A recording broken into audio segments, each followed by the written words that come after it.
Hello friend, आप सभी का एक बार फिर स्वागत है हमारे YouTube channel Acme education hub में। दोस्तों, आज हम फिर आपके सामने हमारे दंगल सीरीज़ का पार्ट 16 लेके आए हैं। इस सीरीज़ का पार्ट 15 तक का वीडियो हमारे यूट्यूब चैनल पे पहले से अपलोड है। अगर आप अभी तक उस वीडियो को नहीं देखे हैं तो आप जाके वीडियो को देखिए, आपको बहुत ही ज़्यादा हेल्पफुल होगी आपके annual exam NTPC group D के लिए। और हाँ फ्रेंड, इस सीरीज़ में हम रेलवे के प्रीवियस ईयर जीके जीएस की क्वेश्चन की प्रैक्टिस कर रहे हैं, जो आपके exam LP group D JE RPF NTPC में पूछे जा चुके हैं। उन सभी एग्जाम के selected GK GS question, best GK GS question को हम आपके सामने लेकर आए हैं। और हाँ फ्रेंड, अगर आप इस चैनल पर नए हैं तो इस चैनल को सब्सक्राइब करें और बेल आइकन को दबाना ना भूलें, ताकि हमारे वीडियो का अपडेट आपके तक तुरंत पहुंच जाए। और हाँ फ्रेंड, अपने दोस्तों में भी इससे ज़्यादा शेयर करिए ताकि उनको भी मदद मिल सके। तो चलिए आज का सेशन स्टार्ट करते हैं।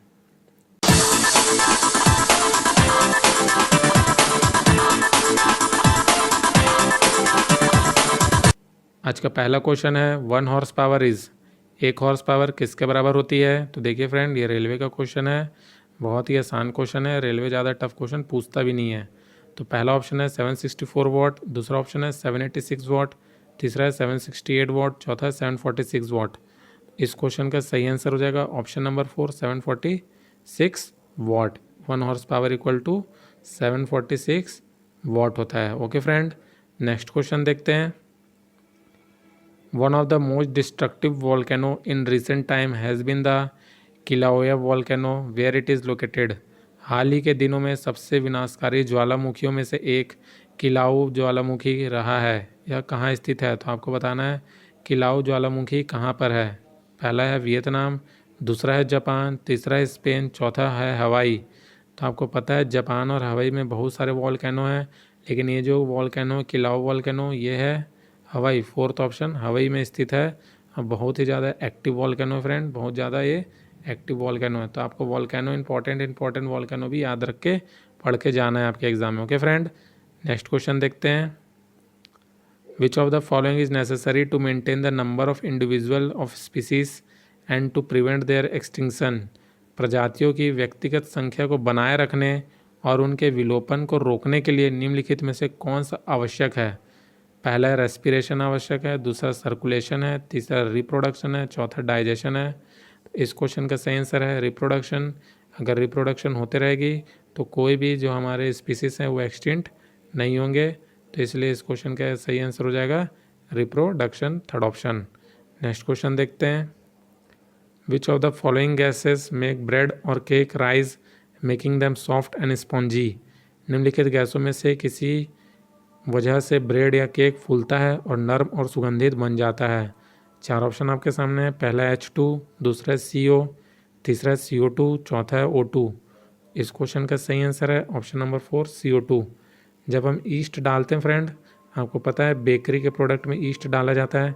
ईस्ट जब डालते हैं तो वह क्या हो जाता है, कार्बन डाइऑक्साइड जनरेट करता है और ब्रेड और केक को बहुत ही फ्लफी और सॉफ्ट बनाता है और फूल जाता है। इसलिए इस क्वेश्चन का सही आंसर है option number 3, CO2। Next question देखते हैं friend. Oparin theory about origin of life is related to. जीवन की उत्पत्ति के बारे में ओपेरिन का सिद्धांत किससे संबंधित है। तो पहला ऑप्शन है केमिकल इवोल्यूशन, दूसरा है बायोलॉजिकल इवोल्यूशन, तीसरा है फिजिकल इवोल्यूशन, चौथा आर्टिफिशियल इवोल्यूशन। इस क्वेश्चन का सही आंसर है ऑप्शन नंबर 1, केमिकल इवोल्यूशन। तो ओपेरिन की जो ओरिजिन ऑफ लाइफ की थ्योरी थी वो किससे पे डिपेंड थी, केमिकल इवोल्यूशन का। और इसी में JBS हेल्डेन जो सबसे पहले इन्होंने भी केमिकल इवोल्यूशन के बारे में बताया था, ओरिजिन ऑफ लाइफ के बारे में। JBS हेल्डेन एंड ओपेरिन, इन दोनों की थ्योरी जो कि थी origin of life, chemical evolution पे डिपेंड थी। ये IMP क्वेश्चन है, इसको आप ज़रूर करके जाइएगा, ये रिपीट हो सकता है। नेक्स्ट क्वेश्चन देखते हैं। Which Mughal emperor was deported to Rangoon by the British. किस मुगल सम्राट को अंग्रेजों ने रंगून भेज दिया था। चार ऑप्शन आपके सामने है। पहला ऑप्शन है बहादुर शाह तृतीय, दूसरा है बहादुर शाह अहमद शाह, तीसरा है बहादुर शाह 1, चौथा है बहादुर शाह जफ़र। तो इस क्वेश्चन का सही आंसर है ऑप्शन नंबर 4, बहादुर शाह जफ़र, जिसको बहादुर शाह द्वितीय भी बोला जाता है फ्रेंड। ओके फ्रेंड, तो आपको कंफ्यूज नहीं होना है। अगर बहादुर शाह जफ़र है तो ये आंसर होगा, अगर बहादुर शाह द्वितीय दिया है तो ये आंसर होगा। दोनों नाम सेम है, एक ही आदमी के दोनों नाम है, बहादुर शाह जफर, बहादुर शाह द्वितीय। इन्हीं को रंगून भेजा था ब्रिटिश वाले ने। एमपी क्वेश्चन है फ्रेंड। नेक्स्ट क्वेश्चन देखते हैं। The quantum theory of light was given by, प्रकाश का क्वांटम सिद्धांत किसके द्वारा प्रदान किया गया था? 4 ऑप्शन आपके सामने है। पहला है आइंस्टाइन, दूसरा है न्यूटन, तीसरा है फैराडे, चौथा है प्लैंक। तो आपको पता है क्वांटम का सिद्धांत जो लाइट का थ्योरी है वो कौन दिया था? प्लैंक ने दिया था। इस क्वेश्चन का सही आंसर प्लैंक है। आगे जाके आइंस्टाइन ने इसको आगे जाके एक्सप्लेन भी किया था, आइंस्टाइन ने इस पे काम किया है, लेकिन जो क्वांटम थ्योरी ऑफ लाइट है वो दिया गया था प्लैंक के द्वारा। ओके फ्रेंड, आईएमपी क्वेश्चन है, याद करके आप जाइएगा। नेक्स्ट क्वेश्चन देखते हैं। Which Indian nuclear scientist is currently the chairman of atomic energy commission of India? दिए गए भारतीय परमाणु वैज्ञानिकों में से भारत के परमाणु ऊर्जा आयोग के वर्तमान अध्यक्ष कौन है? पहला है माधव नायर, दूसरा है आर मुरुगेशन, तीसरा है एएस किरण कुमार, चौथा है के.एन. व्यास। इस क्वेश्चन का सही आंसर है ऑप्शन नंबर 4 के.एन. व्यास। तो स्टैटिक क्वेश्चन है, आपको स्टैटिक क्वेश्चन से भी पूछा जाता है एग्जाम में, जैसे इसमें चेयरमैन पूछा गया के.एन. व्यास। इस क्वेश्चन का सही आंसर हो जाएगा atomic energy commission of India के chairman K N. Vyas. Okay friend, next question देखते हैं। What is the amount of work done when a body move under force of 1 newton at a distance of 1 metre in the direction of force? Okay friend, तो आपको तो formula पता ही है work done का क्या होता है। वर्क डन होता है F into D. Okay friend, तो एफ क्या है? 1 न्यूटन दिया गया है, डिस्टेंस क्या है? 1 दिया गया है, तो वर्क क्या आ जाएगा? 1 जूल। 1 जूल इसका वर्क हो जाएगा, जो कि थर्ड ऑप्शन में दिया गया, तो थर्ड ऑप्शन इसका सही आंसर हो जाएगा। सिंपल वर्क का फॉर्मूला लगाया, जो दिया था वैल्यू उसको रखे, आंसर आपका आ गया। देखिए फ्रेंड, सिंपल न्यूमेरिकल भी रेलवे पूछता है, तो आपको ज़्यादा डीप में न्यूमेरिकल नहीं करना है। मैं बार बार एक ही चीज़ बोलता हूँ, आपको बेसिक न्यूमेरिकल बेसिक फॉर्मूला पता होना चाहिए, आप आसानी से न्यूमेरिकल सॉल्व कर सकते हैं रेलवे का। नेक्स्ट क्वेश्चन देखते हैं। In which of the following example will an athlete have maximum accelerated motion? निम्नलिखित उदाहरण में से किसमें एक एथलीट का त्वरित वेग अधिकतम होता है? पहला है running on an octagonal track, running on an rectangular track, running on A hexagonal track, running on a circular track. इस क्वेश्चन का सही आंसर है option number 4 running on a circular track. Okay friend, fourth option इस question का सही answer होगा। जब वो गोलाकार में ट्रैक में दौड़ेगा तो उसका एक्सेलरेटेड मोशन मैक्सिमम होगा। ओके फ्रेंड, नेक्स्ट क्वेश्चन देखते हैं। The repeated reflection that result in persistence of sound is called? ध्वनि की दृढ़ता जो दोहराए प्रतिबिंब का परिणाम होती है, इसे क्या कहते हैं? तो इस क्वेश्चन में आप, ये थोड़ा सा कन्फ्यूज़न क्वेश्चन है, लेकिन आपको अगर ध्यान से अगर आप पढ़े हैं इस क्वेश्चन का आंसर आपको पता है, तो आप ज़रूरी सही टिक मार के आइएगा फ्रेंड, वरना आप गलत मार के आइएगा, ये तो तय है। पहला है रिफ्लेक्शन, दूसरा है रेयर फ्रैक्शन, तीसरा है रिवर्बरेशन, चौथा है गूंज इको। तो बहुत सारे स्टूडेंट इको मार के आएंगे, लेकिन इको इस क्वेश्चन का गलत आंसर है। थर्ड ऑप्शन इसका सही आंसर होगा रिवर्बरेशन। रिपीटेड रिफ्लेक्शन बोला है फ्रेंड, एक बार रिफ्लेक्शन नहीं बोला, वो रिपीटेड, जैसे एक बार गए टकरा के आया फिर साउंड, फिर ऐसे के फिर टकरा के आ रहा है, तो क्या हो रहा है? रिपीटेड एक्शन हो रहा है। एक उसको हम बोलते हैं प्रतिध्वनि, रिवर्बरेशन, इको नहीं बोलते फ्रेंड। ओके, रिवर्बरेशन, प्रतिध्वनि इस क्वेश्चन का सही आंसर होगा। नेक्स्ट क्वेश्चन देखते हैं। Which actor turn politician is currently a Lok Sabha member from Ahmedabad east constituency? अभिनेता से राजनेता बनने वाले व्यक्ति कौन है जो वर्तमान में अहमदाबाद पूर्व से लोकसभा सदस्य है? तो आपको बताना है कौन से एक्टर हैं जो लोकसभा मेंबर हैं अहमदाबाद से। ओके फ्रेंड, पहला ऑप्शन है धर्मेंद्र, दूसरा हेमा मालिनी, तीसरा परेश रावल, चौथा शत्रुघ्न सिन्हा।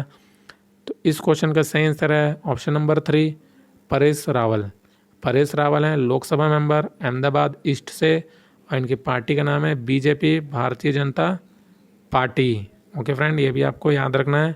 हाँ, हो सकता है आने वाले शिफ्ट में कभी आपके एग्जाम में बीजेपी पूछ ले कौन से पार्टी से बिलोंग करते हैं, तो BJP. Okay friend, next question देखते हैं। Which Indian economist wrote the 2017 book I do what I do? तो आपको बताना है I do what I do के लेखक कौन है। आप ये मत देखिए कि 2017 का बुक है, आप ये देखिए ऑथर और बुक से रिलेटेड है ये। ये कभी भी पूछ सकता है। I do what I do कौन लिखा है, आपसे ये भी पूछ सकता है। बहुत पुराने पुराने बुक के ऑथर के नाम आपसे पूछे जाते हैं, तो क्यों ना ये पूछा जाए। तो I do what I do कौन लिखा है, 4 ऑप्शन आपके सामने है। पहला उर्जित पटेल, दूसरा मनमोहन सिंह, तीसरा अमर्त्य सेन, चौथा रघुराम राजन। तो I do what I do के लेखक हैं रघुराम राजन, जो कि आरबीआई के पूर्व गवर्नर हैं। नेक्स्ट क्वेश्चन देखते हैं। What is the number of atom consisting a molecule known as, अणु का गठन करने वाले परमाणुओं की संख्या को क्या कहते हैं। पहला है एटॉमिसिटी, दूसरा एटॉमिक नंबर, तीसरा आइसोटोप्स, चौथा एटॉमिक मास। इस क्वेश्चन का सही आंसर है एटॉमिसिटी।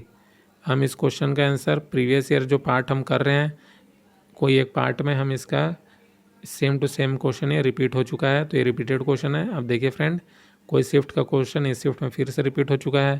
तो एटॉमिसिटी इस क्वेश्चन का सही आंसर है। नंबर ऑफ एटम जो एक मॉलिक्यूल में रहते हैं उसको क्या बोलते हैं, atomicity. Okay friend, next question देखते हैं। A force of 20 newton displaces an object through 2 metre and does a work of 20 joule. The angle between the force and displacement is. 20 newton का एक बल एक वस्तु को 2 मीटर विस्थापित कर देता है और 20 जूल कार्य करता है। बल और विस्थापन के बीच का कोण आपको बताना है। 4 ऑप्शन आपके सामने, पहला 60 डिग्री, दूसरा 30 डिग्री, तीसरा 90 डिग्री, चौथा 0 डिग्री। तो सबसे पहले तो आपको फॉर्मूला पता रहना चाहिए। वर्क डन का फॉर्मूला क्या होता है फ्रेंड, अगर देखा जाए तो वर्क डन इक्वल टू होता है force into displacement into cos theta. Okay friend, ये होता है। वर्क हमको दिया गया है 20 जूल, ओके। फोर्स हमको दिया गया है 20 न्यूटन, ओके। डिस्प्लेसमेंट दिया गया है 2 मीटर, ये भी सही है। कॉस थीटा का वैल्यू हमको निकालना है, एंगल निकालना है। तो 20 से तो 20 कट गया, तो ये क्या आ जाएगा, कॉस थीटा की वैल्यू क्या आ जाएगी, कॉस थीटा की वैल्यू आ जाएगी 1/2। कॉस थीटा क्या आ गया, कॉस थीटा आ गया हमारा 1/2। तो 1/2 किस में होता है, कॉस 30 में होता है कि कॉस 60 में होता है, आपको ये बताना है। तो कॉस 30 होता है √3/2, कॉस 60 होता है 1/2। इस क्वेश्चन का सही आंसर ऑप्शन नंबर 1, 1/2। तो देखिए फ्रेंड, सिर्फ आपको वर्क डन का फॉर्मूला याद रहना था और आपका आंसर आ गया। तो आप बस बेसिक फॉर्मूला ही याद करके जाइए, आपसे न्यूमेरिकल बन जाएगा। ओके फ्रेंड, कोई आपको ज़्यादा टेंशन लेने की ज़रूरत नहीं है कि मैं कौन सा फॉर्मूला याद करूँ, कौन सा नहीं याद करूँ, कौन सा न्यूमेरिकल आएगा, हार्ड आएगा, टफ आएगा, ईजी आएगा। न्यूमेरिकल ईजी आते हैं, बस आपको फॉर्मूला बेसिक याद होने चाहिए। ओके फ्रेंड, IMP क्वेश्चन है, आप प्रैक्टिस करिएगा। नेक्स्ट क्वेश्चन देखते हैं। Identify an example of a connective tissue in human. मनुष्यों में एक संयोजी ऊतक के उदाहरण को पहचानें। जो कनेक्टिव टिश्यू है उसको आपको बताना है कौन से हैं। पहला है मसल्स, दूसरा है फाइबर, तीसरा है बोन्स, चौथा है सेल।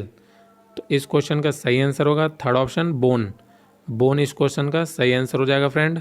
हड्डी जो है कनेक्टिव टिश्यू है, हड्डी हो गई, लिगामेंट हो गई, और भी बहुत सारे होते हैं, वो सब जो भी हैं वो सब कनेक्टिव टिश्यू में आते हैं। ओके फ्रेंड, नेक्स्ट क्वेश्चन देखते हैं। Which of the following metal is not obtained by reduction using carbon. Carbon के उपयोग द्वारा अपचयन करके निम्न धातु में से किसको प्राप्त नहीं किया जा सकता है। 4 ऑप्शन आपके सामने है। पहला है लोहा, दूसरा कॉपर, तीसरा सोडियम, चौथा जस्ता zinc.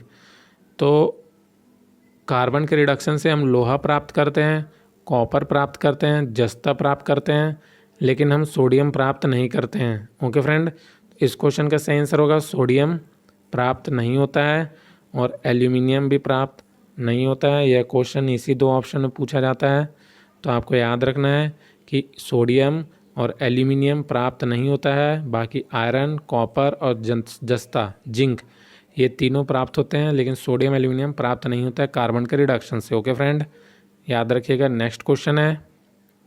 Ice float on water because its density is. बर्फ़ पानी पर तैरती है क्योंकि इसका घनत्व तो क्या होता है।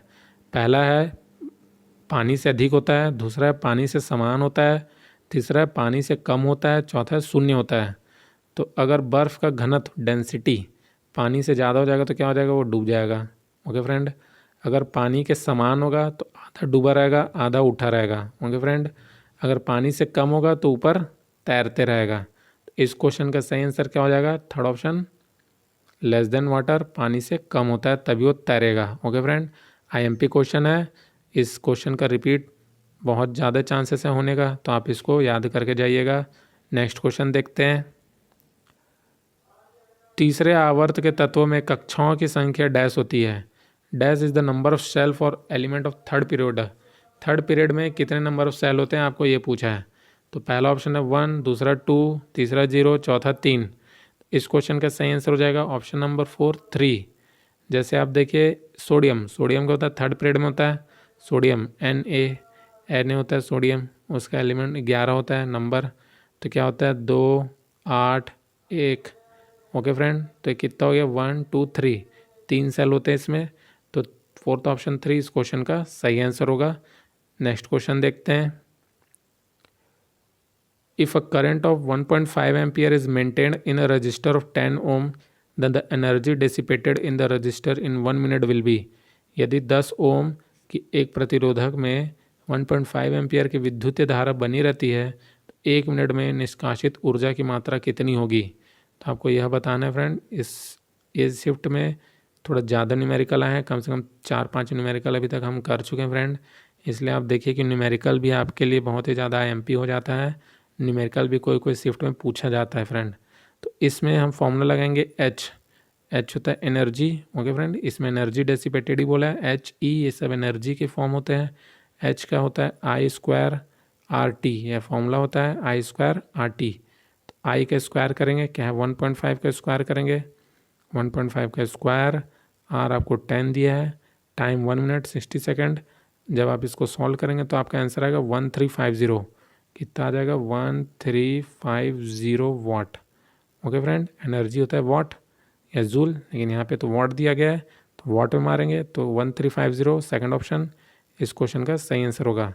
तो इसमें हमने कौन सा फॉर्मूला यूज़ किया है, इसमें हमने फॉर्मूला यूज़ किया है H = I² RT। Okay friend, क्योंकि हमें I दिया गया है, I का भी यूज़ करना है, R दिया गया है रेजिस्टेंस उसका भी यूज़ करना है, टाइम दिया गया है उसका भी यूज़ करना है। तीनों का वैल्यू को यूज़ करके हमें एनर्जी निकालना है, इसलिए I² RT = H। Second option इस क्वेश्चन का सही आंसर है। नेक्स्ट क्वेश्चन देखते हैं। इंडियन बॉर्न सुंदर Pichai is the CEO of which of the following company. भारतीय मूल के सुंदर पिचाई निम्नलिखित में से कौन सी कंपनी के मुख्य कार्यकारी अधिकारी हैं। 4 ऑप्शन है आपके सामने, पहला गूगल, दूसरा अमेजोन, तीसरा माइक्रोसॉफ्ट, चौथा डेल। तो पिछले सेट में हमने माइक्रोसॉफ्ट का पूछा था सत्य नडेला। ओके फ्रेंड, सत्य नडेला के बारे में हमें पूछा गया था तो हमने माइक्रोसॉफ्ट मारा था। लेकिन इस क्वेश्चन का सही आंसर है फर्स्ट ऑप्शन गूगल। सुंदर पिचाई कौन से कंपनी के हैं CEO? गूगल। यह क्वेश्चन IMP है, ये इस बार भी रिपीट हो सकता है, पूरे चांस है रिपीट होने के। नेक्स्ट क्वेश्चन देखते हैं। Why does a sprinter keep running even after crossing the finishing line. समापन रेखा को पार करने के बाद भी एक धावक भागना जारी क्यों रखता है।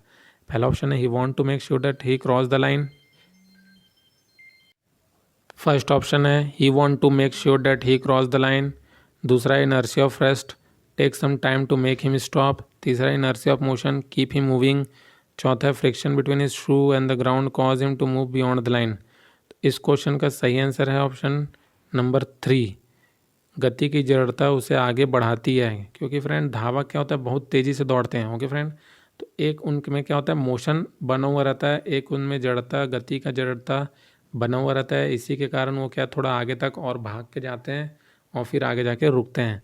तो इस क्वेश्चन का सही आंसर है option number 3, inertia of motion keep him moving, उनको आगे बढ़ाती है। ओके फ्रेंड, नेक्स्ट क्वेश्चन देखते हैं। In the modern periodic table a zigzag line separate. आधुनिक आवर्त सारणी में एक टेढ़ी मेढ़ी रेखा किसे अलग करती है। पहला है मेटल फ्रॉम हेलोजन, दूसरा नॉन मेटल फ्रॉम मेटलॉइड, तीसरा मेटल फ्रॉम मेटलॉइड, चौथा मेटल फ्रॉम नॉन मेटल। इस क्वेश्चन का सही आंसर है ऑप्शन नंबर 4, मेटल को नॉन मेटल से अलग करती है। तो फ्रेंड आप जिगजैग लाइन देखे होंगे, बोरोन से स्टार्ट होता है, बोरोन से ऐसे करके बनता है एक डब्बा बोरोन का, फिर ऐसे करके नीचे, फिर ऐसे करके चलते रहता है। तो यहाँ से स्टार्ट होता है, तो ये क्या होते हैं सब नॉन मेटल होते हैं, और इधर वाले क्या होते हैं मेटल्स होते हैं। मेटल्स होते हैं, मेटलॉइड्स होते हैं, जो भी होते हैं सब इधर होते हैं, और ये क्या होते हैं नॉन मेटल्स होते हैं। तो मेटल को नॉन मेटल से अलग करता है, तो फोर्थ ऑप्शन इसका सही आंसर होगा। नेक्स्ट क्वेश्चन देखते हैं। The hardest natural substance is, सबसे कठोर प्राकृतिक पदार्थ क्या है। 4 ऑप्शन आपके सामने, पहला कॉपर, दूसरा ग्रेफाइट, तीसरा लोहा, चौथा डायमंड। इस क्वेश्चन का सही आंसर होगा ऑप्शन नंबर 4, डायमंड सबसे हार्डेस्ट नेचुरल सब्सटेंस है। आपको ये याद रखना है। और ये वाला क्वेश्चन बहुत ही आईएमपी है, इजी है, लेकिन रेलवे बहुत बार इस क्वेश्चन को पूछ चुका है, इसीलिए इस क्वेश्चन को मैं आईएमपी बता रहा हूँ। नेक्स्ट क्वेश्चन है, when product is form when electricity is pass through an aqueous solution of sodium chloride. Sodium chloride के पानी में बने घोल के माध्यम बिजली पारित होती है तो कौन सा उत्पाद बनता है। तो आपको बताना है कौन सा उत्पाद बनता है। पहला सोडियम हाइड्रोक्साइड, दूसरा सोडियम ऑक्साइड, तीसरा सोडियम एंड वाटर, चौथा सोडियम एंड क्लोरीन। जब हम सोडियम क्लोराइड में डालते हैं NaCl में बिजली डालते हैं तो Na अलग हो जाता है, ओके फ्रेंड, और फिर हो जाता है क्लोरीन अलग हो जाता है, और जो पानी में होता है H2O वो क्या हो जाता है, सोडियम के साथ मिल जाता है और बना लेता है NaOH। NaOH का होल्डर्स बना लेता है फ्रेंड, और क्लोरीन अलग हो जाता है। तो फर्स्ट ऑप्शन सोडियम हाइड्रोक्साइड बन जाता है। फर्स्ट ऑप्शन इस क्वेश्चन का सही आंसर होगा सोडियम हाइड्रोक्साइड। नेक्स्ट क्वेश्चन देखते हैं, what is the name of the new Android app that has been launch by Sachin Tendulkar in 2017। तो फ्रेंड आपको बताना है सचिन तेंदुलकर ने एक ऐप बनाया है 2017 में, तो उसका नाम क्या है। पहला आमची मुंबई, दूसरा 100 MB, तीसरा सचिन, चौथा SRT। इस क्वेश्चन का सही आंसर होगा ऑप्शन नंबर 2, 100 MB। 100 MB इस क्वेश्चन का सही आंसर है। ये लगभग 2 से 3 बार same to same question repeat कर चुका है रेलवे वाला। ये सचिन तेंदुलकर की कौन सी एंड्रॉयड ऐप है, वो है 100 MB है। 100 MB ऐप है सचिन तेंदुलकर का। तो फ्रेंड आज हमने 27 क्वेश्चन किए हैं और बहुत ही ज़्यादा IMP क्वेश्चन है। आप इस क्वेश्चन को प्रैक्टिस करिए और एग्ज़ाम देने जाइएगा फ्रेंड। ये क्विक रिवीजन के लिए आपके लिए बहुत ही ज़्यादा हेल्पफुल होगा।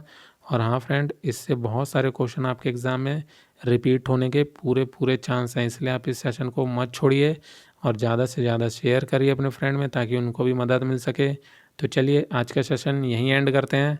Thank you friend.